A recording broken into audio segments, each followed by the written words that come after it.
Hello, everyone. Thank you very much for your patience today.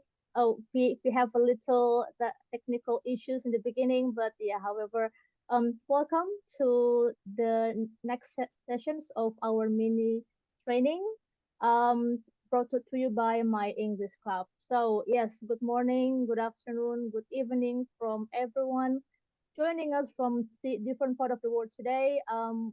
For those who join us for the many times by now, welcome back. And for those who join us for the first time today, thank you for joining us, and I hope you will enjoy our mini training today. So it's a great pleasure and great honor for us to have Professor Rachel Wichaksono. Hello, Rachel. I Okay, thank you very much for being with us today. So we are going to listen more about changing Englishes, which is an online course that Rachel is working on, and how it can give benefit for us as a teacher.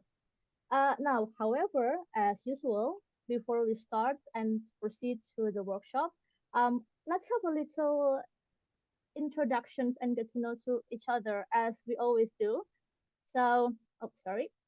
Yeah, so please allow few minutes to drop some lines on the chat box to get to know to each other. So please, you can share with us your name and also where you are joining the session from, and also what is your role in English language education, whether you are a teacher or you are an education enthusiast, or maybe you are a student teacher or else.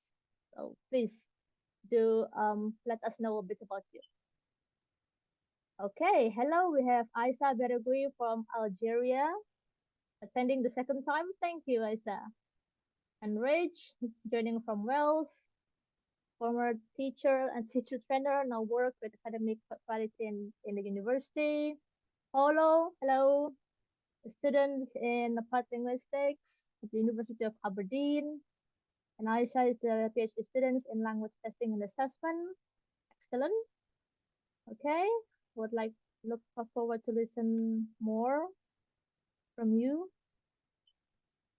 Afnia, joining the session from Indonesia. Hello, and I'm a teacher. Excellent. Okay. Hestri, hello Hestri, English teacher joining from Yogyakarta, Indonesia, my second hometown, Yogyakarta. Hello. Rachel, joining from York in the UK, my first session. Thank you. And Malal, yes, I think Malal is joining us from Cairo. There we go. An English language teacher, Yahya, from Makassar, yes, in Indonesia. May joining from Kalimantan, my hometown in Indonesia, and she's a housewife. Oh, excellent. Mom. Okay, Hikmah from Makassar, and this is your first session. Well, we hope to see you again in the next session. Vidya, also from Indonesia, a student. Ashari from Penajam Pasir Utara, also in Kalimantan, in Indonesia. Perfect. Thank you, everyone. Thank you very much. And Reskia, also from Makassar. She's a teacher. Great. Thank you. Okay. Now, yeah, again, thank you so much for joining us. And now, please allow me to share a little bit about our community. So here we go. So my English Club is an English language teacher community of practice, which is dedicated for teachers' professional development. And we welcome every teacher from any background. So regardless your background, whether you teach in the private sector or in the public sector, you're always welcome to join us. And we provide discussion forum and also mini workshop like this one. And the legal umbrella is Bangun Tunas Cerdas Indonesia Foundation, which is a foundation focuses on education and sustainable development goals in general. Yeah, so that's a bit about us. And about the mini workshop that you are attending. So this year we have a low commitment, which is only 90 to 120 minutes workshop. But I promise you, this is always insightful, like what you are going to listen to today. And the trainees are academics and also practitioners in applied linguistics, in English language teaching, and also in education. And it is aimed to enlarge the teacher's perspective, especially regarding the relevant issues in English language teaching. And we held this session once a month. Yeah, so it's always the last Sunday of the month and the same time. So please to consider to join us in the following session. This is a little recap of our trainers for this year. And as you can see that the trainers come from a diverse background. There are some academias and also the classroom practitioners. So as you can see later, that the topics are also very diverse. So please do consider to join us in the following sessions. And you have us today, your facilitators. There is me, Levi, and you've got Arga, Richard, and also Diane. We are your facilitators, especially during the breakout room discussion. And let me share with you our trainer today. She is Professor Rachel Wicaksono. She is the head of School of Education, Language and Psychology at York St. John University in the UK, where she also teach MA and TESOL there. And previously, she taught English and also trained teachers and managed educational program and schools in Indonesia for 15 years. Okay. And she is the co-author of the online course that we are about to listen today, which is called Changing Englishes, which is an online Creative Commons professional development course for teachers. I personally have tried and enrolled this course myself, and I would say that I really like it. So, yeah, we'll listen more about that today from the author herself. All right, just a little bit about the rundown. We are here in the opening and the introductions, and there will be the presentation from Rachel for about 50 minutes, and that will be followed by the question and answers for the next 20 minutes. And then after that, there will be a breakout room discussion for 30 minutes where you will discuss between peer, but I would like to emphasize that you can always choose your role. You can discuss as a discussant, or you can be an active listener if you don't feel like talking. So please don't leave the meeting when we have the breakout room session. And then after that, there will be the 5 minutes for the sharing sessions and then the closing. Yeah, and that will be all. Okay, and finally we are in the housekeeping. Just please remain mute during the presentation, and please turn on your video whenever possible, just to make the sense of presence in this online session. And you are welcome to be the discussion, or if you like, you can also be the listener during the breakout room sessions and have an exciting and productive discussions. I also would like to let you know that this session is recorded and the closed captions is activated, especially during the presentation. Okay, without any further ado, I will leave the floor to you, Rachel. Thank you so much, Levi. And I want to start by saying Selamat Sore to anybody who's in the same time zone as me, and Selamat Malam, Bapak-bapak, Ibu-ibu in Indonesia. It's really great to see you all here. And thank you again to Levi for the introduction. It's very kind to give me this opportunity to talk about changing Englishes. As Levi says, I work at York St. John University, which is in York in the UK, and I teach on our masters in TESOL there, and I also supervise doctoral students. Yes, and I worked in Indonesia for about 15 years. In the beginning at IKIP PGRI, now Universitas Pendidikan in Kediri in Jawa Timur, and then later in Bandung and in Jakarta. So I had a wonderful time in Indonesia, and now I'm here in York. And in York, at York St John University, I've been working with my colleagues on the online course, which I want to try and show you today. So I'm going to try and share my screen. Let's hope it works. Maybe Levi can tell me if it's okay. Yes, yes. Okay, I think we can see you. Yeah, great. Perfect. So I'm just going to see, yeah, whether it goes forward and goes back. Great. Okay, so this is my topic for today, and I hope it's interesting for all of you who are English language teachers, and maybe especially interesting if you are responsible for teacher development in the school where you work, because on the course, which I'll show you, we've got some suggestions for how you can adapt this course to use in your own teacher development workshops with your colleagues in your school, if that is your responsibility. So, yeah, the course is called Changing Englishes. I'm going to give you a quick background to the course, and then a brief tour. The course has 5 units, so we'll go through each of the 5 units, and then I have a short conclusion, and then we'll try question and answer, and then go into the breakout rooms. So that's the format for today. I hope that sounds okay. All right.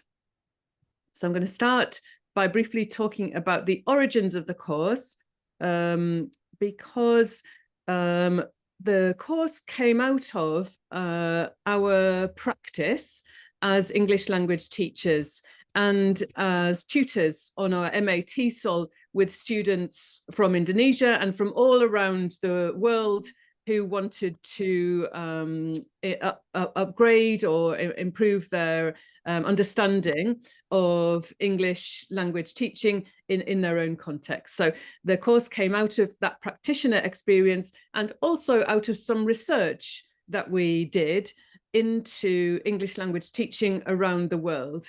And that was with our own students, in fact, on a number of occasions. So you can see some of the publications that have come out of that research. When I started teaching a long time ago, probably before most of you were born, the question that was of most interest to English language teachers was how? How can we teach English, and what, I guess, what is the best way to teach English? And there were lots of thinking and lots of workshops around methods of English language teaching. And those are really interesting questions. And the answer, of course, will vary depending on your context, your individual learner needs, styles, etc., etc. But what I've become more and more interested in after working on the MA TESOL at York St John is to think about the E part of TESOL or ELT, the English part, because I've become more and more interested in how the English part is maybe a little bit under thought through, or it's taken for granted that we don't really need to think about that thing. It's obvious what it is, etc. And that's the thing that I've become more and more interested in. And I'll briefly talk to you about why that is. So my current interest is English and what people think English is. And that's what our online course is all about. So we got some funding at York St John, me, my colleague, Professor Chris Hall, and these were 3 of our students, to do some research into what teachers around the world think English is. And on the basis of that research, we built this online course, which I'm going to show you. Here it is. Here is the homepage of the online course. So it's recently relaunched. This is the third version that we've done. So we've updated the content and we've improved the appearance of the course.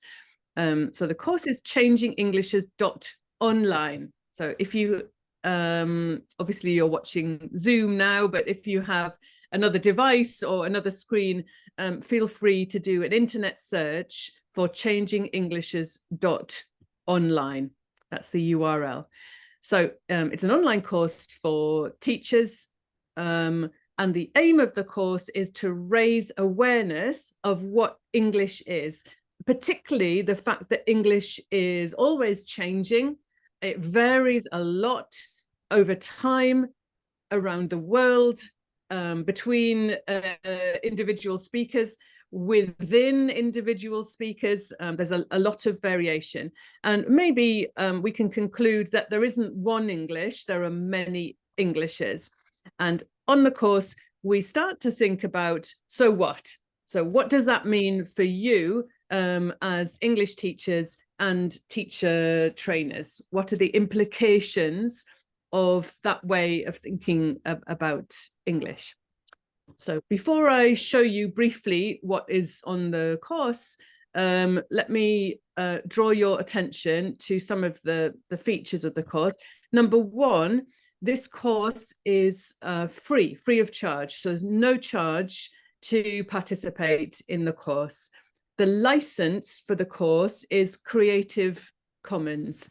So that means that anybody can use the materials on the course, that you can copy and paste the materials into your own documents or your own materials and use them freely in your own classes or with your own colleagues in teacher development workshops. So it's a Creative Commons license. We just ask that you say what the source was of the material. So free to use, and we very much hope that you will do that. So in fact, you can see here, if you can see, my mouse is pointing to adapting, because here in this section, we've got some suggestions for how you can adapt the course. And in fact, what we've done is we've provided a Word document with all of the text on this course already in Word. So you can download that document and then copy and paste all of it or sections of it into your own materials. So we do hope that you will adapt it. There is some academic input on the course, and so we've given a full list of references there. Here we've got some suggestions for other resources that are available online on a similar topic to changing Englishes. So if you want to continue your reading, you can have a look at the resources available there. Here in the glossary, we have like a mini dictionary of the key terms in the course, and the glossary is interactive. So if you see a phrase or a word like this one, lingua franca, highlighted in blue, you can click on that and the definition will appear. Yeah, so I think that is it about the course. All right, so I'm going to do a quick overview. All right, so 5 units, and in unit 1 we start with the question of defining English. What is English? And here is an example. This is from the course. This is an activity, so it's an interactive course. There are activities like this one where you are asked a question and asked to reflect, and then there's a box for some suggested answers, so you can click on a feedback box and get some answers. And then at the bottom of each page, there's a discussion board. So you can type your answers to the questions if you want, and those will be displayed on the discussion board. The course, or this version of the course, is quite new.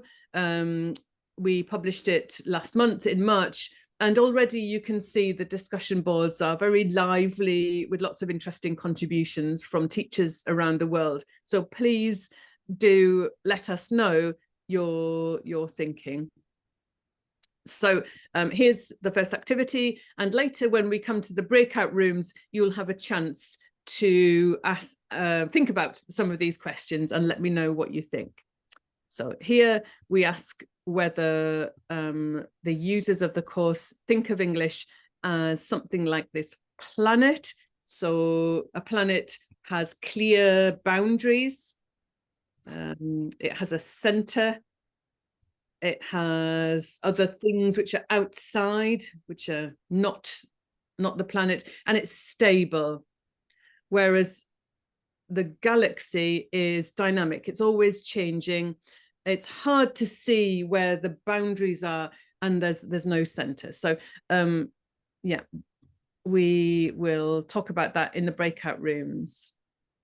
Which one is closer to your view? Typically, we think in English language teaching, the assumption has been that English is more like the planet.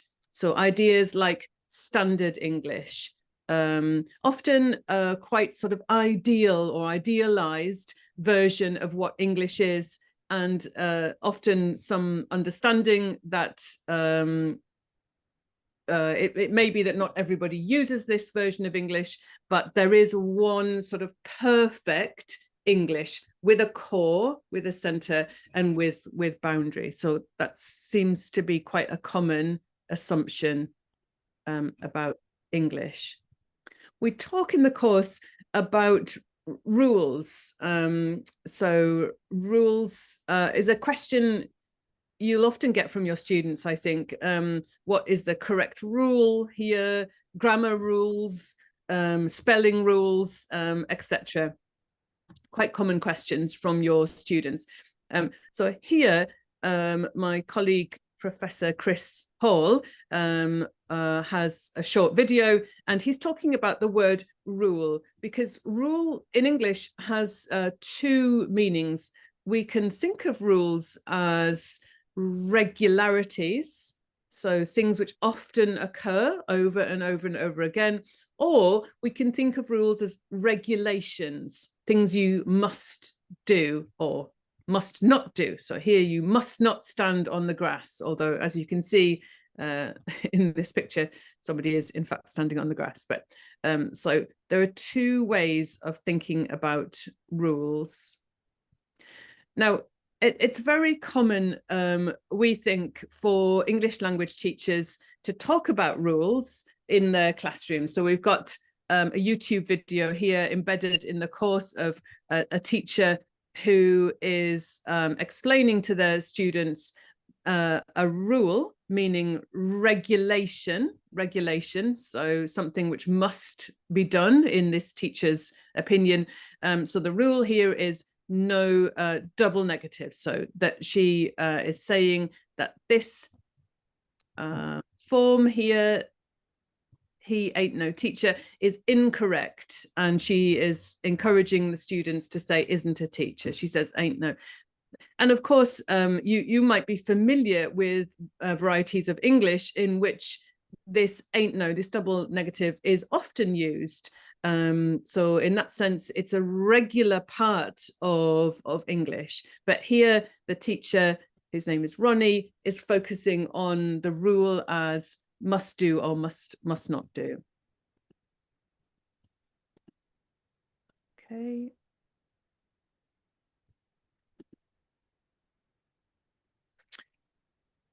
All right.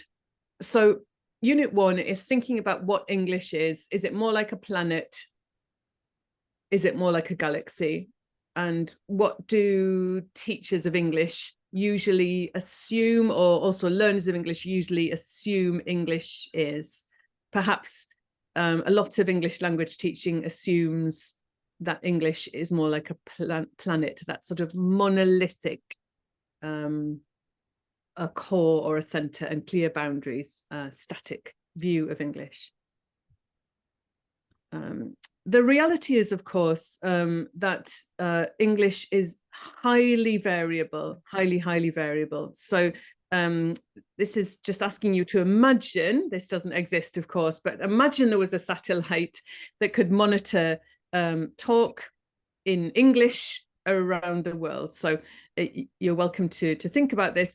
What percentage of interactions around the world do you think the satellite would detect between native speakers talking to each other, mixed native speakers and non-native speakers, and just non-native speakers? So the percentage of native speakers talking to each other in English is actually really tiny. Although nobody can be sure exactly what that percentage is, very roughly, we might say about 4%.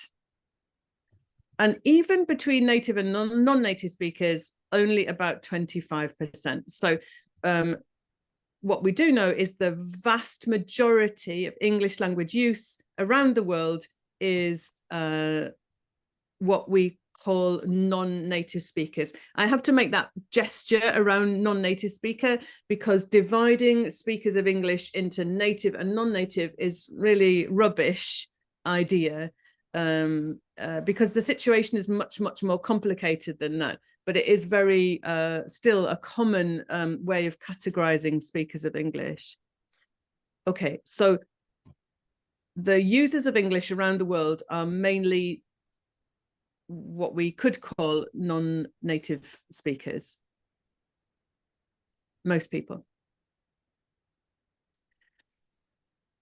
So in that 4%, or roughly 4% of native speakers, and Levi will know this because she's in the UK at the moment, she will have observed a huge amount of variation between native speakers. So even that 4%, there's still a lot of variation in there. This is a screenshot from a really nice website, which is hosted by the British Library in London. And they've got a great project in which they record the speaking of users of English, mainly from the UK, including Scotland, Wales and Ireland, but also all around the world. So it's a really interesting website if you get a chance to look at it. And you'll see a huge amount of variety. And that variety, there's an example here, is partly due to geographical location. So there's a lot of variety between Scotland and England, but even within England and even where I am within Yorkshire, West Yorkshire and East Yorkshire, people who live in West Yorkshire will say, we don't understand those people in East Yorkshire. They speak so differently. So a lot of geographical variation, but also a lot of variation based on social class, on gender, a lot of variation based on age. Parents don't understand their teenage children, for example, or at least that was my experience. And other factors such as sexuality, job, hobbies, etc. So a lot of variation within that 4%, within those native speakers. And of course, English has spread around the world. And some of you might be familiar now with this, this model, this concentric circles model, Braj Kachru from the 1980s. Linguists have studied world Englishes, the use of English around the world, and how that varies.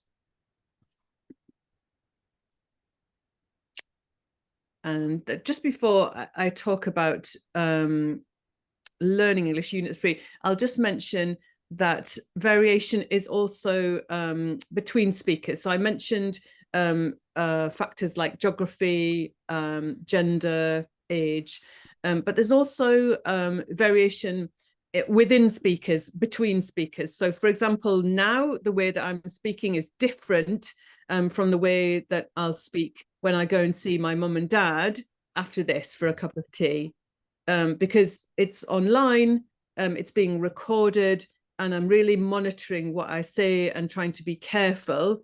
When I go and see my mum and dad, that monitoring will be there, because there are some things I can't say to them and some ways of speaking that wouldn't be appropriate, but it'll be different. So even within one person, there's a lot of variation. Levi again might have noticed, but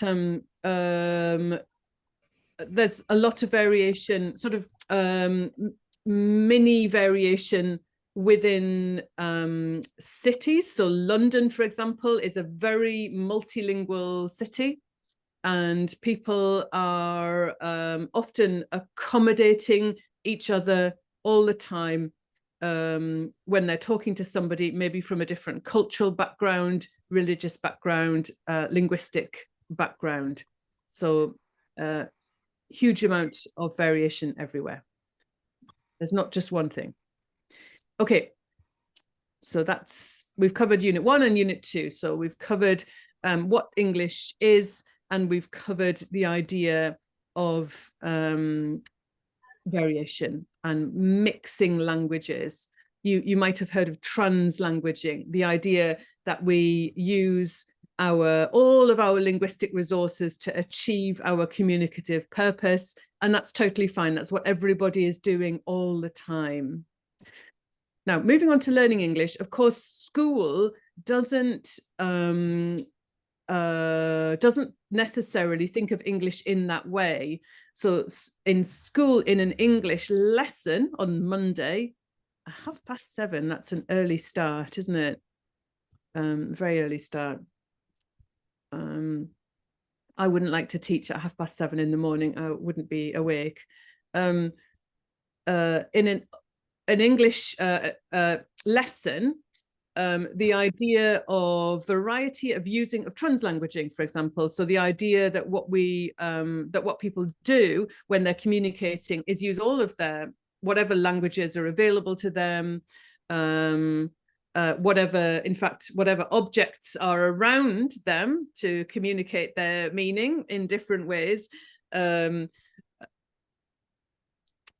idea of translanguaging is an unusual idea. So most school subjects will treat English in that very monolithic way, as if it's just one thing that can be separated from other languages, separated from other ways of communicating, etc. And that's just very typical of classrooms, and you'll be familiar with that. Here's some examples of the way that English is actually used outside of the classroom. So this is from another British Library source, and this is just to show how English or any language is learned.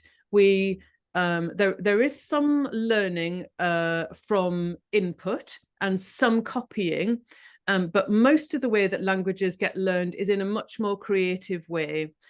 We are building up our own repertoire, our own English, which is individual to us, through observing regularities in the input.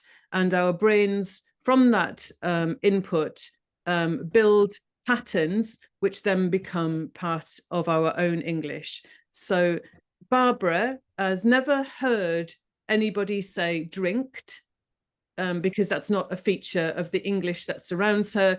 But using this type of pattern recognition technique, she's gone from drink to drinked. She's a child learning English. And you will be perhaps familiar with that if you're interested in the way that children learn their languages, this pattern recognition.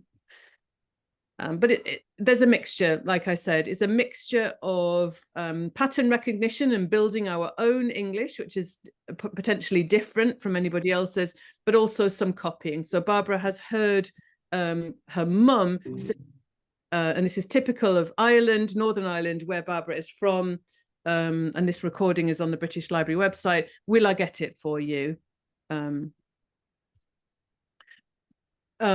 We talk a little bit about the course, and if you're interested in second language or even first language acquisition, you might find this bit interesting, but we talk about these different kinds of memory, procedural and declarative, and how they are actually stored in separate parts of our brain. So that pattern recognition, the way we build our own language, all of that knowledge is stored in a different part of the brain from the bits that we've copied from the input.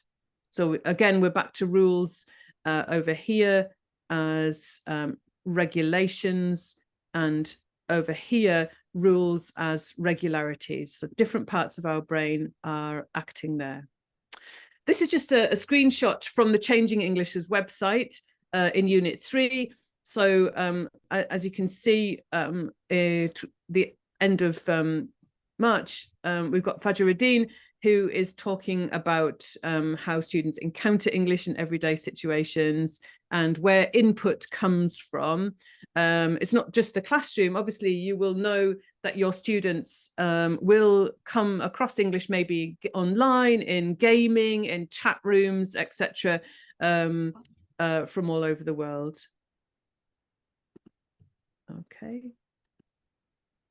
So here Fajruddin's got 3 sources for his students of input.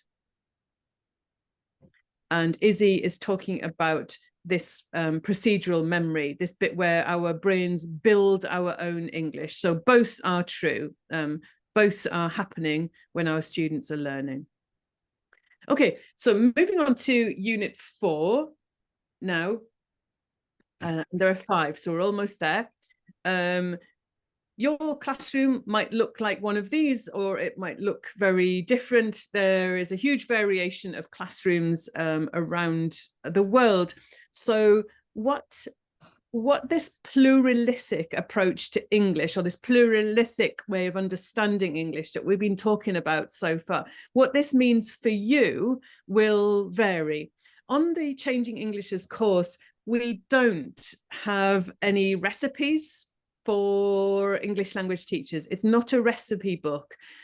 Although in the resources section of the website, we do share some other sources of lesson plans, activities, etc. But on this website, we don't do that because we want to raise awareness of this way of thinking about English, this pluralistic way of thinking about English. And we want teachers to figure out for themselves, or maybe in teacher development workshops with their colleagues, what it means for them and their students. Just because we know that English language classrooms, teachers and students vary a great deal across the world. So here are our suggestions for what you could maybe do yourself or with your friends at work. You could think about your own variety of English and how you interact with your students in class. And you can think about both input that you've received, where has it come from, and maybe reflect on how your brain has built your own English, which will be different from everybody else's English in the world, as unique as your fingerprint. And the same for your students. It might be interesting, like Fajruddin did, to think about where your students' input has come from and the style that they use in class. It might be interesting also with your students to think about how they use English outside of the class, if they will tell you about that, because if they were willing, they could bring in some examples maybe of how they're using English, maybe online, for gaming, in chat rooms, etc. And it would be so interesting to compare their use of English outside of the classroom with the kind of English that they'll see in the course books and in the supplementary materials in the class. You could also think about the roles that you play, because being a teacher is complicated, isn't it? You don't just stand at the front of the class and talk. You do, when the students are coming in, you might be like a host at a party and say, hello, nice to see you. sit down, open your books. So that's one possible role. You might introduce your students to different varieties of English or to different texts or different activities. You might correct them. So that's a different role, isn't it? You might say, no, that's that's a very unusual way of using English. This way is more likely to be heard in this environment, etc. So you might think about your roles. And then, of course, the difficult question is testing, because probably all of your students will have to do an exam. And that's a variety of English, which is, well, that's a situation which is high stakes, isn't it? Your students will want to get a high score. So there's the kind of teaching to the exam, which you will probably have to do. Hopefully you don't only have to do that. You'll have a chance to get students to think about their use of English in other contexts outside of exams, but that is a very high stakes one. And then finally, Unit 5, in Unit 4, you're thinking about yourself, but in Unit 5, you might maybe want to talk about some of the issues that you have thought about on the Changing Englishes course with your learners. They might be interested. Sometimes, as you know, students are interested in varieties of English. They're quite interested in different accents.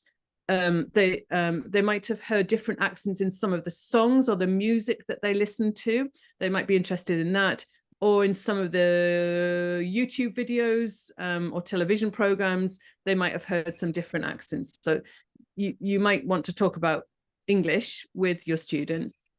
Definitely, and hopefully with the other teachers, they'll be interested. And then this is a difficult one.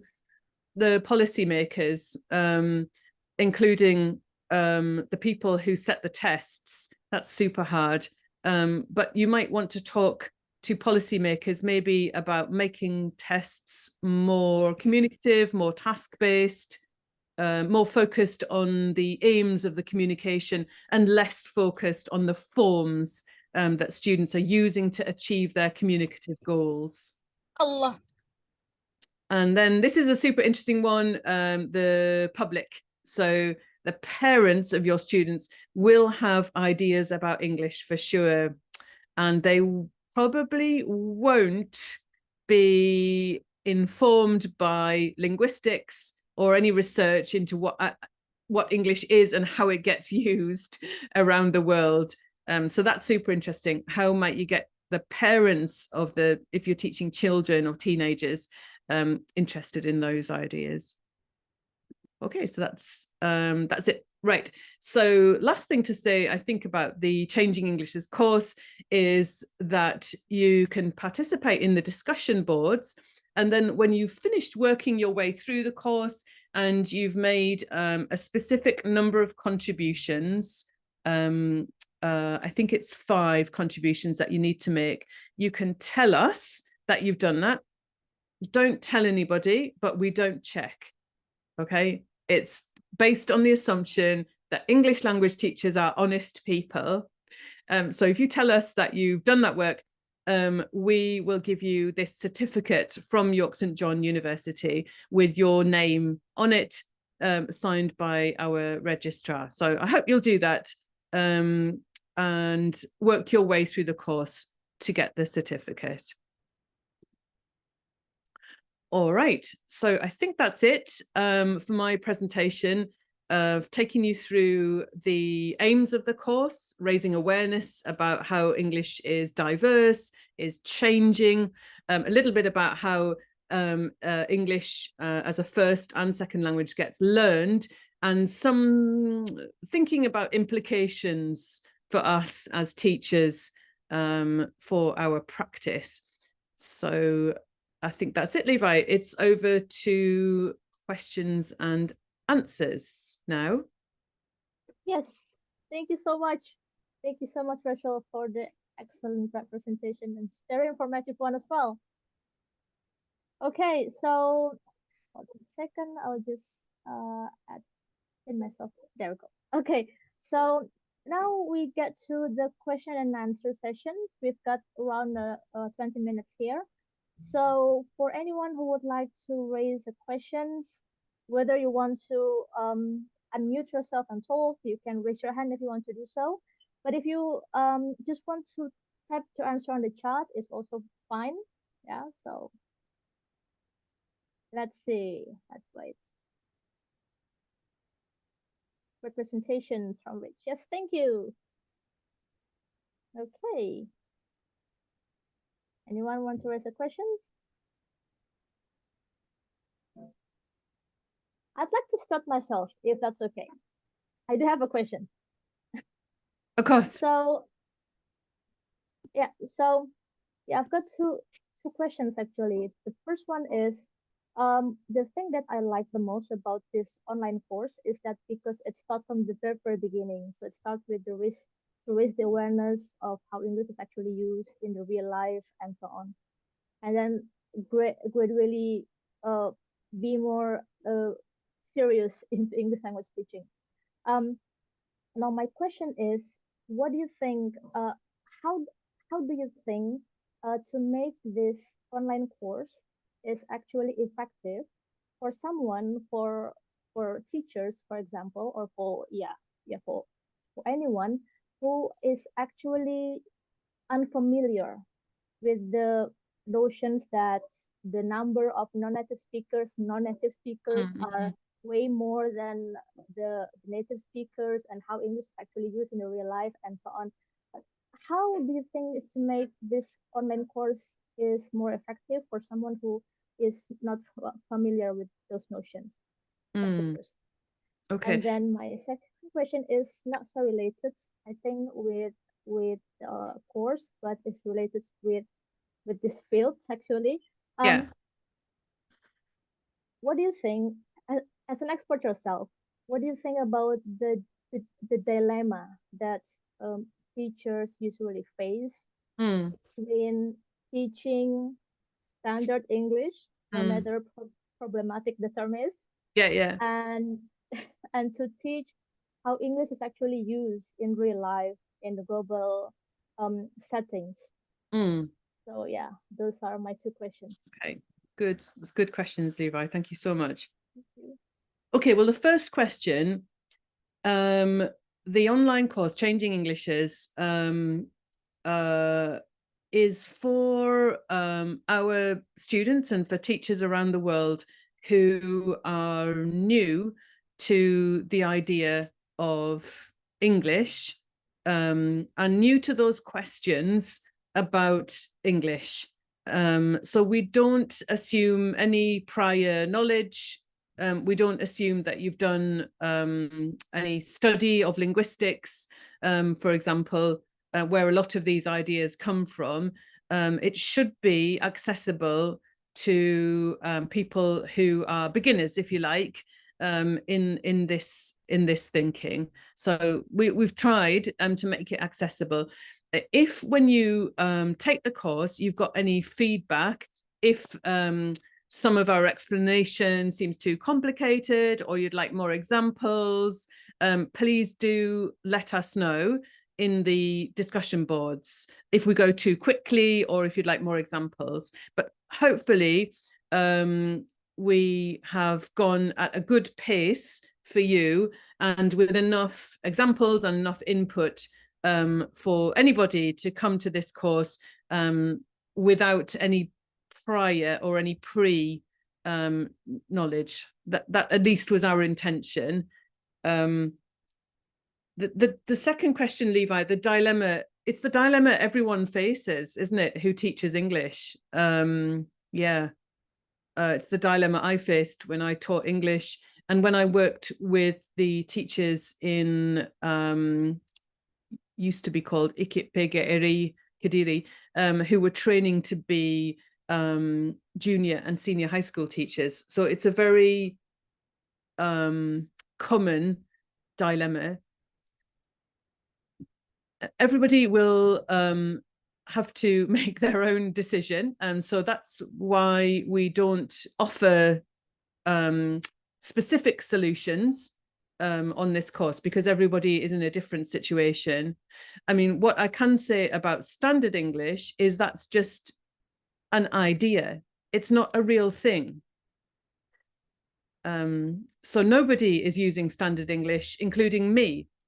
My accent, for example, is from the north of England. So if I go to London, somebody who lives in London and is familiar with the way that people speak in London will know where I'm from in the country. They'll be able to identify it from my accent. And even some parts of my grammar are so-called non-standard. Nobody in this room, none of you are using standard English.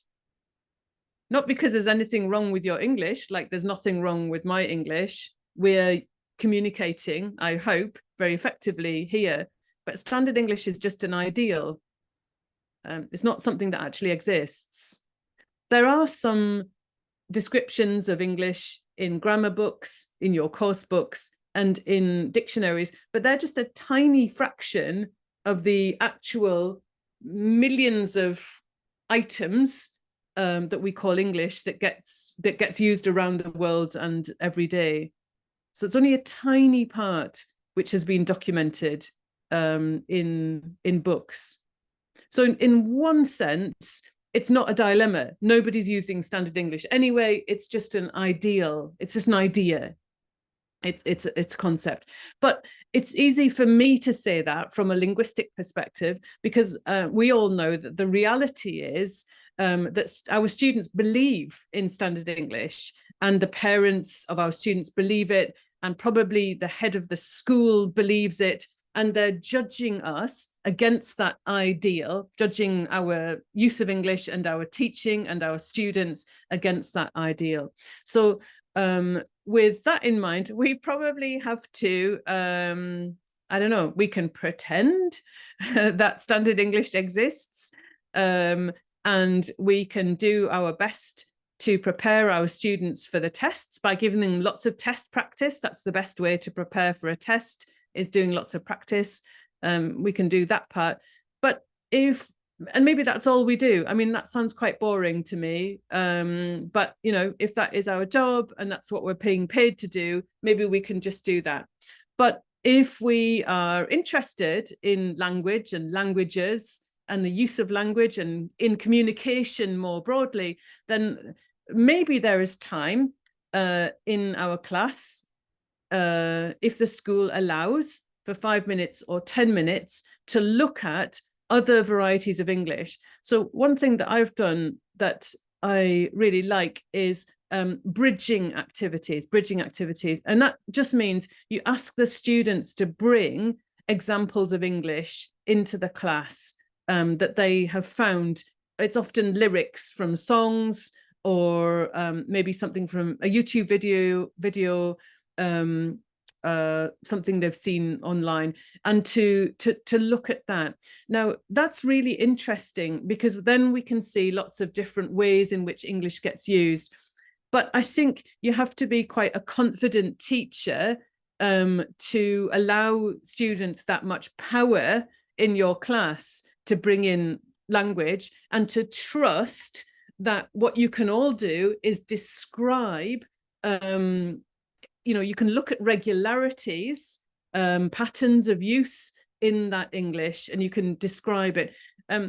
It's just that our students in school are very used to the idea that teachers know everything, and that teachers say this is right and this is wrong, this is correct and this is incorrect. So it can feel uncomfortable maybe to give that power to your students and then, you know, be equal with them, because who knows how English is being used? I don't know. In this country, by these people, by even my own children, there is new stuff happening all the time. It's constantly changing. So, you know, why should a teacher know everything? They can't know everything. But I think it needs a lot of confidence maybe to do those kinds of bridging activities where students bring in English from outside the classroom, and together sort of equally, you look at that, look at pronunciation, look at spelling, look at grammar, and describe what is happening there. So bridging activities, if you've got 5 or 10 minutes, I think is good, but I do understand it takes a lot of confidence.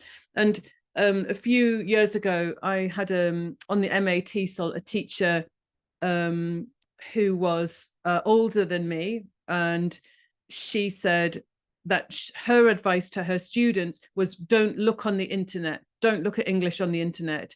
And I felt sorry for her because she was trying to protect her own knowledge, her own status, which she felt maybe was challenged when her students brought in examples of English that she wasn't familiar with. And the students would ask, is this correct? And I'm a linguist, so I know that for linguists, that is we don't ask that question. We just describe what we see, and we're super interested in all of that variety. But that's easy for me to say, maybe, and difficult for a teacher in a classroom to say, who's perhaps worried about losing the respect of their students. So, I mean, you asked the best question, Levi. It's a really, really, really, really difficult one to answer.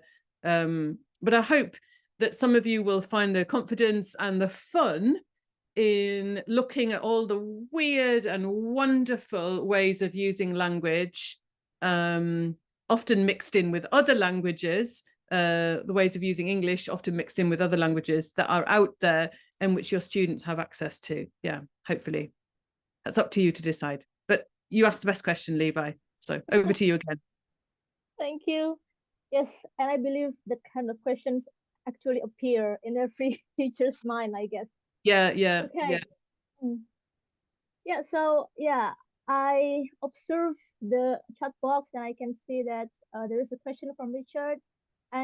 But before we jump to his questions, he said that the example of a bridging activity that you've just described, Rachel, answer my questions actually.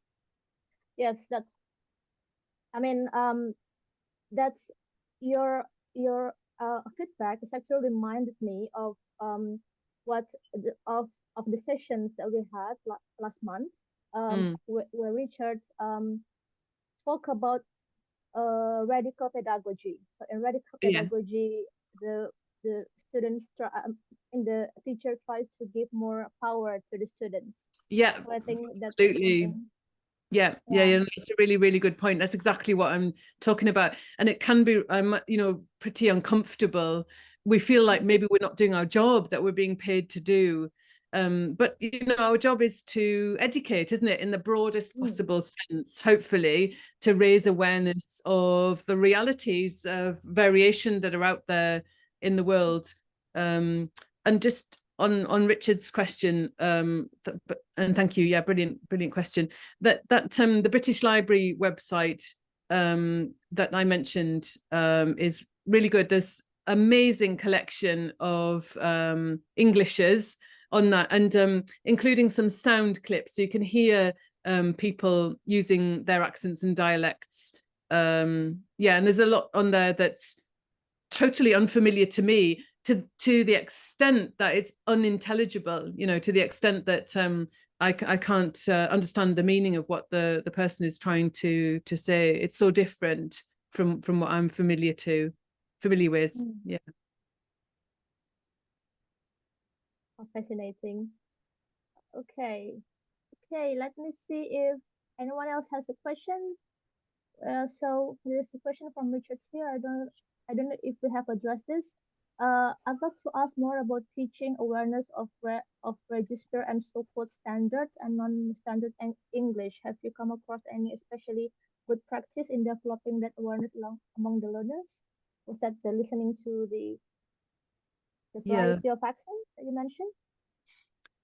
There will be some suggestions for how to do this, so for tasks, in some of the resources that we've linked to.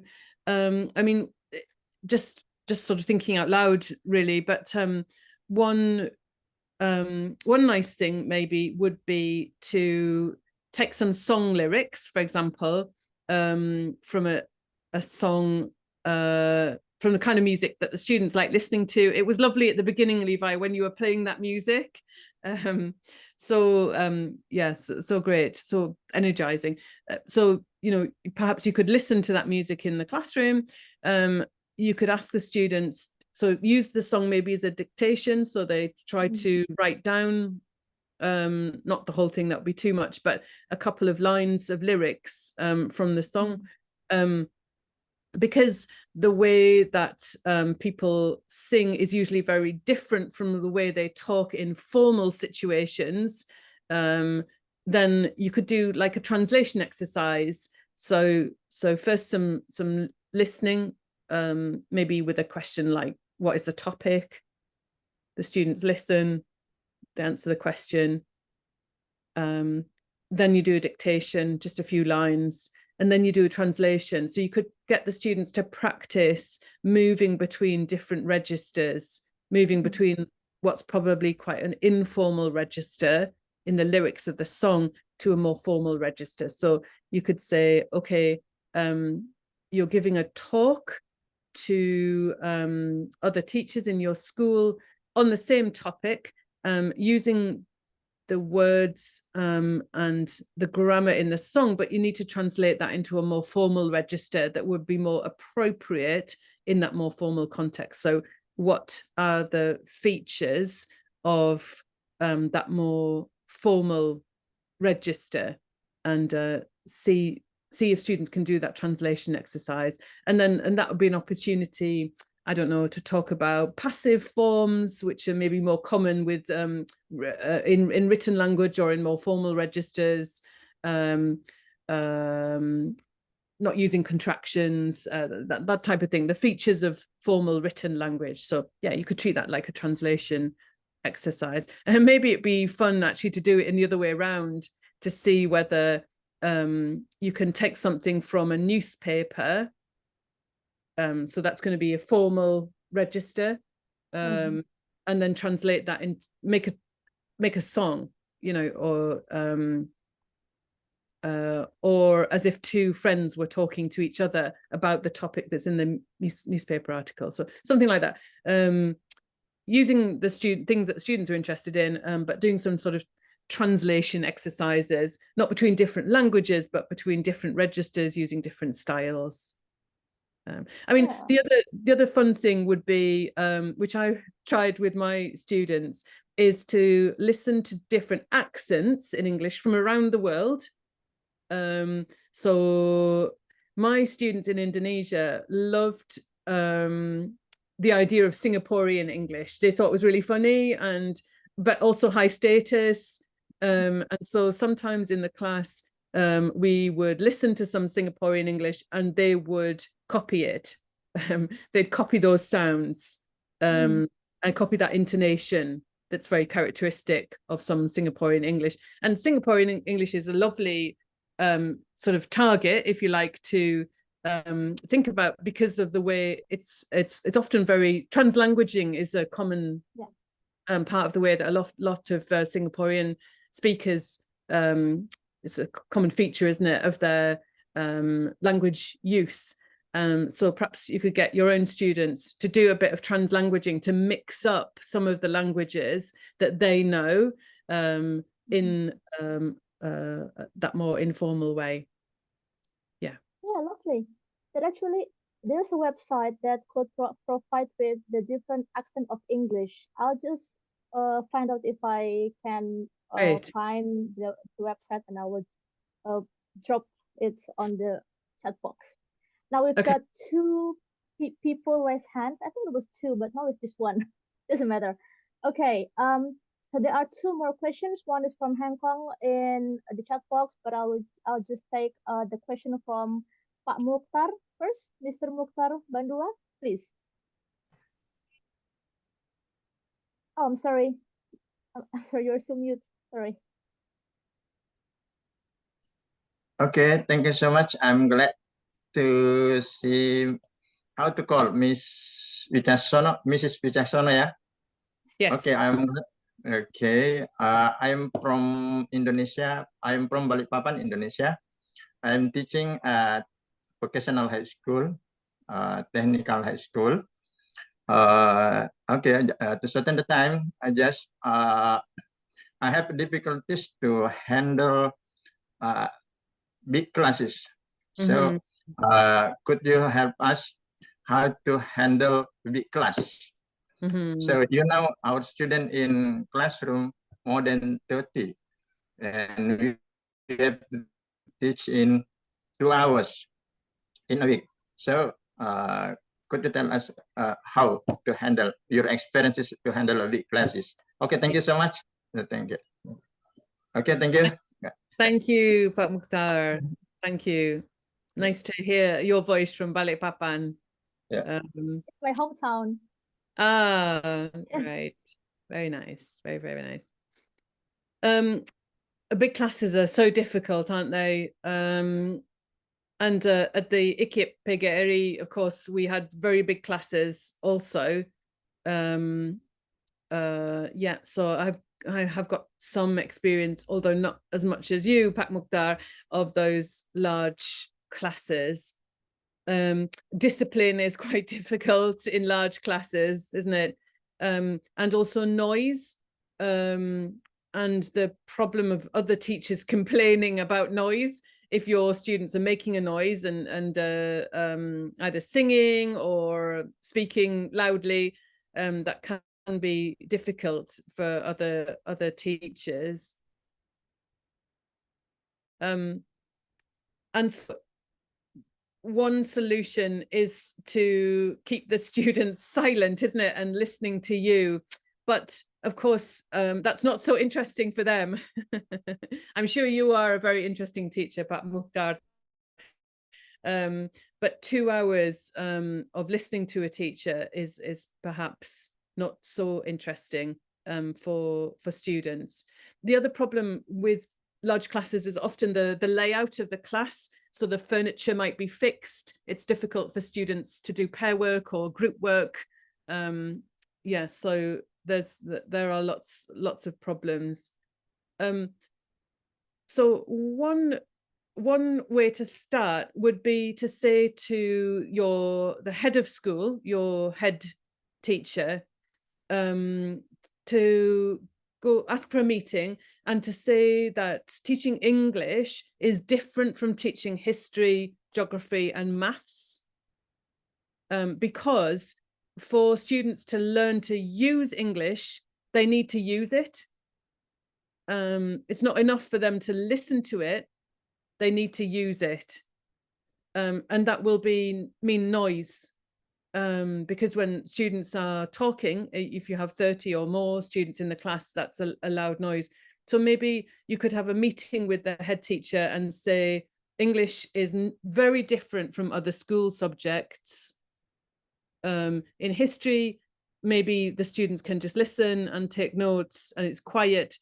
But in an English class, it will be noisy, because if they are going to learn to use, then they must use in class. So maybe just prepare or warn the head teacher or ask for permission that it's going to be noisy, and maybe sometimes there will be singing or students moving around the class, and that you hope that is okay. If the head teacher is happy with that, then most activities can be done in large classes, if you don't mind the noise. And yeah, one of my very noisy activities, for example, when I didn't have a photocopier and I didn't have course books, was to copy texts, maybe some lyrics from a song, or maybe something from a newspaper, or something online, and put those around the room on the wall, and then to put the students in groups or pairs, and one student would have to go over to that text, read it, and then remember a few words, and then come back to the group or pair and tell them, and they had to listen and write down. And then maybe number 2 in the group could go walk over to the text, remember, walk back and write down. So that was easy to do because I didn't need books, I didn't need photocopies. Students liked it because they were active and they were walking around, and also it helped them memorize words and phrases or chunks of English because they had to remember them to come back and write down. So that kind of dictation was quite useful in a large class, but noisy, very noisy. Singing, I always found my students loved listening to songs and singing, and they had a lot of fun with different accents. And a large class, it doesn't matter. A large class is great if you're singing. You can't do singing in small classes because the students are too embarrassed. But in a large class, you can do singing. Again, maybe start with asking permission from your head teacher. And then I guess saying to the students at the beginning that when you are speaking, they mustn't speak. And sometimes I've developed like a symbol for the students to be quiet. So just putting my hand up, for example, and all the students know that they've got to go silent when that happens. So I don't have to shout at them. If they're doing a noisy activity, I don't have to shout to make them stop. I can just hold my hand up, and it takes a minute or a couple of minutes, but they'll all stop speaking. So yeah, most activities can be done in large classes, but I think the problem is noise. You might have a headache at the end of the day, and you might need permission from your head teacher. But if you try to tell the head teacher that learning English is not like learning history or geography, maybe they will understand that it's only through use of a language that the students will actually learn how to use it. And they'll say, okay, Pak Mukhtar, your class is very noisy. That's okay, no problem. Good luck. Okay, thank you. Okay, thank you so much. Thank you. That reminds me that also another using hip hop songs will be useful, because in hip hop you can use a different register, right? A different part of the word has their own version of hip hop music. Okay. Yeah. We've got the very limited time this time for the question and answer, and I can see that we've got 2 questions. So maybe if that's okay, please make your question short, and Okay. then also for the response, if that's okay, just yeah, a little bit shorter because of the time limit. Oh, maybe first I will let Agus to raise your questions, and then we will go to Hong Kong questions in the chat box. Over to you, Agus. Okay, thank you, Ms. Levy. Okay. I'm teaching English for non-junior high school, elementary school in Indonesia, in Makassar. This is just like an additional questions, just like what Pak Mukhtar said. One of the common issues in our country in Indonesia is the number of students. It's about 30 students. So my question is simple. According to the linguists, actually, what is the standard of students in one classroom for English classes? What is the standard? How many students for each class? And the second one, what is actually the best way of dealing with mixed abilities class, mixed ability students? Because what I do with my friends in our school, we try to group the students based on their ability. Say, for example, they are advanced students, we put them in one class, while the lower students, we put them in the same class. So is there any other ideas how to deal with the mixed ability class? Thank you, Miss Levy and Miss Wijaksana. Mrs. Wijaksana. Thank you, Bagus. Good question. Yeah, first question. So the standard size, there's so much variation around the world. In the UK schools, yeah, I mean, UK schools have up to 30 students. So we also have those size classes. So when our children are learning French or German, it's often in classes of 30, and often mixed ability too. So yeah, typically in language learning classes, we do try to separate the abilities, don't we? We have a more advanced class and maybe elementary or beginner class. That is very common way of doing it. You can also try to have some extra work to give out to the students whose ability is higher if they finish a task more quickly than the other students. Then you can have some spare tasks to give to them. Or you can design tasks where there are different roles for students. If you know your students well, you could say, for example, in that running dictation that I mentioned before, the ones who are confident and good speakers, they can do the running backwards and forwards, and the less confident ones can do the writing, or the other way around. If you want to give the less confident ones some speaking practice, you can make them do the running backwards and forwards, and the confident ones write down.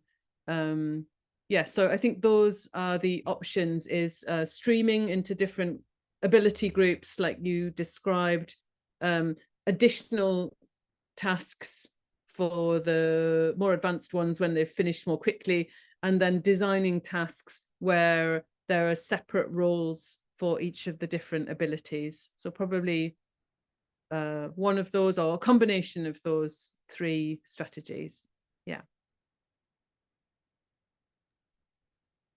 Okay, thank you. Yeah, I hope that Thank answers you. your question, Agus. Okay, I'm very sorry that we only have time for one more question, which is from Hong Kong here. I apologize for those who raised their hands. I'm sorry, but we don't really have time for now. Hold on a second. So Hong Kong question is, what if we focus on advanced English vocabulary? Teacher Levin. Yes, yes. Hello. I'll be happy. It's okay, fine. Could you please give the chance to Maimuna? It's okay, fine. Oh, okay then. Yeah, please. Right, go ahead. right. Yeah, thank you. So maybe we can discuss about that in the other occasion. But yeah. So just to let you know that we have the discussion sessions in the following months. So we will always have time to discuss any of your questions in the next occasions. Yeah. So okay. I think I'll just give this floor to May, so you can raise your questions now. Yes, thank you for giving me time, Miss Lepi and Miss Wijaksano. Yes, based on your opinion that we can learning English, that we can use it, I mean, any media, yes, I agree with you. Because for me now as a housewife, while I'm doing my activities only by using or listening to music, where I did it when I was in a teenager, I think the easy way for me to learn English, just like by hearing the music, like we did in TOEIC and TOEFL test. Like I write down the lyric while I'm listening to music, feel the rhythm, rewind for 2 or 3 times, and then I know what the lyric. And or we can learn English by watching the West movie. Mm-hmm. Yes. I think it's effective also to develop our English. And I agree with you, but we can learning English by any media, right? Yeah. So do you have any suggestions for me as a housewife to develop my English? Because I have a teenager and I have a kid for 8 years old. Mm-hmm. Yeah, so maybe do you have any suggestion for me? What activity that I can do for them? Yeah. All right. So thank you. Thank good. you, Mrs. Wijaksano. Thank you, Miss Levy. That's right. You're very welcome, May. And thank you for your questions. Yeah, and good luck parenting your children. One thing that's different now because of advances in technology is that subtitles are much more freely available than in the past.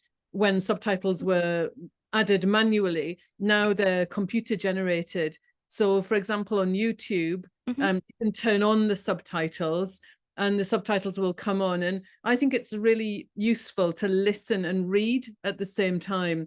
So when you're watching YouTube videos with your kids, if you turn the subtitles on, you'll be able to, it will help understand what you're hearing and make connections between spoken English and written English. And then, of course, sometimes the subtitles are not accurate when they're computer generated.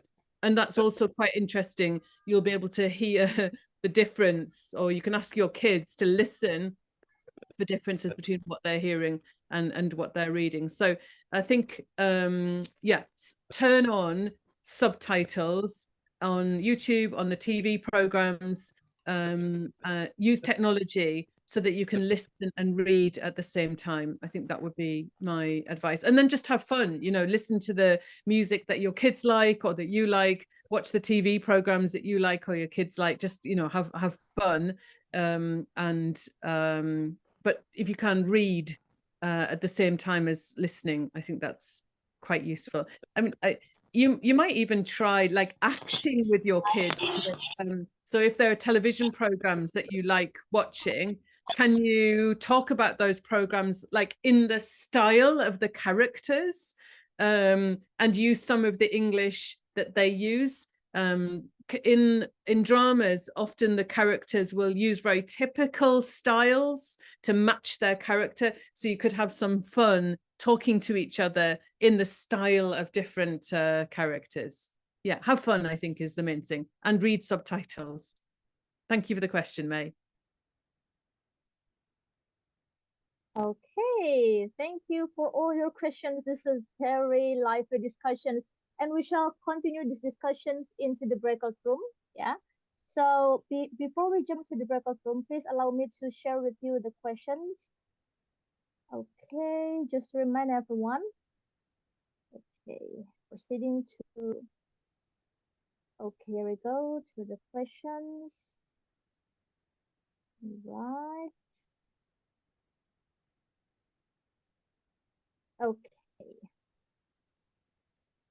Yeah, so in a minute I will share with you the questions that we are going to discuss in the breakout room for about 25 to 30 minutes. And here you go. So, okay, if you like, you can take a screenshot of this question. So just to remind yourself about the questions. But if you don't remember the questions and you don't have the screenshot, then a facilitator will be there, whether it's Rich or Richard or Arga or Dian will be there to facilitate the discussion. So have fun in discussion room. Do get to know to each other a little bit more, and also please have fun discussing these questions here. You are welcome to do so, but this is no pressure, okay? Just if you're willing to do so, then you are welcome to do so. But let me remind you that you might only have like one minute to do that, okay? Just to make sure that everyone who wants to share can have the same chance to share. Okay, Paulo, you're on. Hi, I'm just raising my hand because I was designed as the speaker for our group. But yeah, to make it short is just no. So yeah, we discussed about the perspectives that we were exposed to during the workshop, and I think quite a few people appreciated the idea, for example, of English as a galaxy. But we also discussed the fact that many of us as learners experienced it the other way. We experienced English and other languages as well. They were framed as planets, isolated planets that do not meet. And really, that's the challenge that we discussed, bringing this different perspective to learners, because another question that was asked to Dr. Wichaksono, but got cut off because she had to move to a different room, was how to learners experiencing anxiety when speaking to native speakers. And I tried to give my suggestion. I don't know how good it was. I said, what can be the origin of the anxiety? Is this conceptualization of a native speaker as being not only perfect and not making mistakes, but also always judging, which is not necessarily true in my experience. So perhaps awareness about this needs to be raised with the learners. Maybe I trace it because just telling them maybe they don't really accept it. So maybe showing videos of people interacting with native speakers and showing, oh, not only they make mistakes, but they don't get angry or nothing bad happens when mistakes are made. I don't know how useful that feedback was, but yeah. And this is more or less what we focused on, like this idea of the perspective of the other stakeholders, but mostly focused on the learners. Wonderful. Thank you, Paulo. Yeah, I experienced that myself as well. I mean, up to date, I often feel like, oh, people in UK, they will judge me if I say things incorrectly, aren't we? So yeah, that's a very valid point, of course. Okay, so is there anybody else willing to share anything? Okay, from room 1, Heng Kong like to present us. Oh, really? All right. Yeah, go ahead. Hello. Yeah. Okay. You're on, Hong Kong. No. Like Olga, you can go on. The best thing that I like was the question number 4. So please don't forget that question number 4, which we have discussed. Oh. Okay.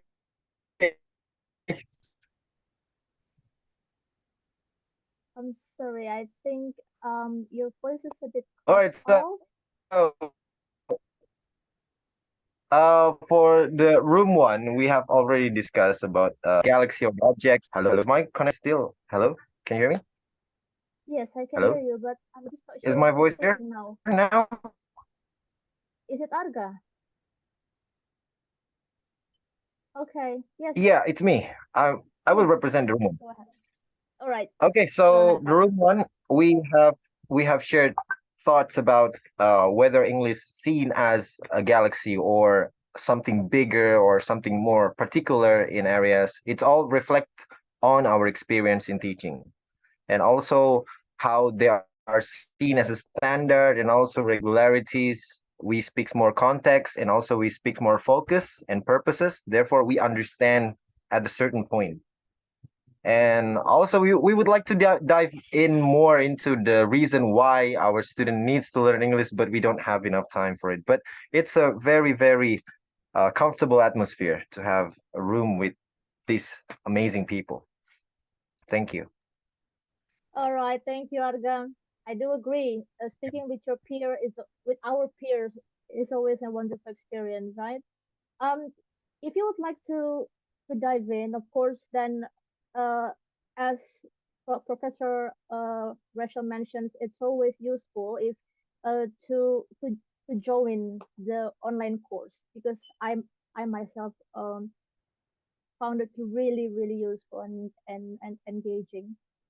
Okay, if anyone else would like to share what anything from your room, you are welcome to do so. But if you don't, then it's okay as well. Yeah, so no pressure here. Miss Levy, can I have yeah. your time? Yeah, sure. You said you joined the course. I would also love to join. I mean, those 5 questions are really relate to my experiences, and I'm really curious to find out the answers. I mean, especially when you said about standard English. For me, standard English is more like communicative English. Like I could speak English and my students understand me. Then that's my standard English. I mean, I thought it's that way. So, I haven't. I mean, this is the two words that I really kind of. I don't know. I've never met such stand up. Maybe I heard it long time ago, but nowadays when you come to the standard English and then in the reality, you don't really like the question you probably find this kind of confusing, because I only think that my standard English is the way I could speak English to my students and they understand me. That's my standard English. So I'm really definitely curious to find out what exactly the standard English is about. And also about the grammar rules, whether they're regulations or regularities, because that's what the teacher here in Indonesia teach, the grammar. So when there is question like this, okay, what exactly is this? I really need to find this out. So yeah, really, it's really expand my point of view of, teaching English to my students nowadays. It's really helpful. This meeting is really helpful for me. It's really like a new insight for me. Thank you very much. Yes, we're glad that you found it useful, and I'll just drop it again on the chat box there. If you would like to join the online course, the link is provided in the chat box. Yeah, and yeah, I think that will be all for today. Really, again, thank you very much, everyone, for your contributions, and especially to Professor Rachel Wicaksono. Thank you so much for joining us today. Thank you so much, Levi. Thank you for inviting me. It's an honor, and it's wonderful to see you all, and really interesting discussion, really made me think too. So please try the Changing Englishes course. It's free. I hope you'll enjoy it. You've been a brilliant audience, absolutely brilliant. Yeah. You really too, Miss.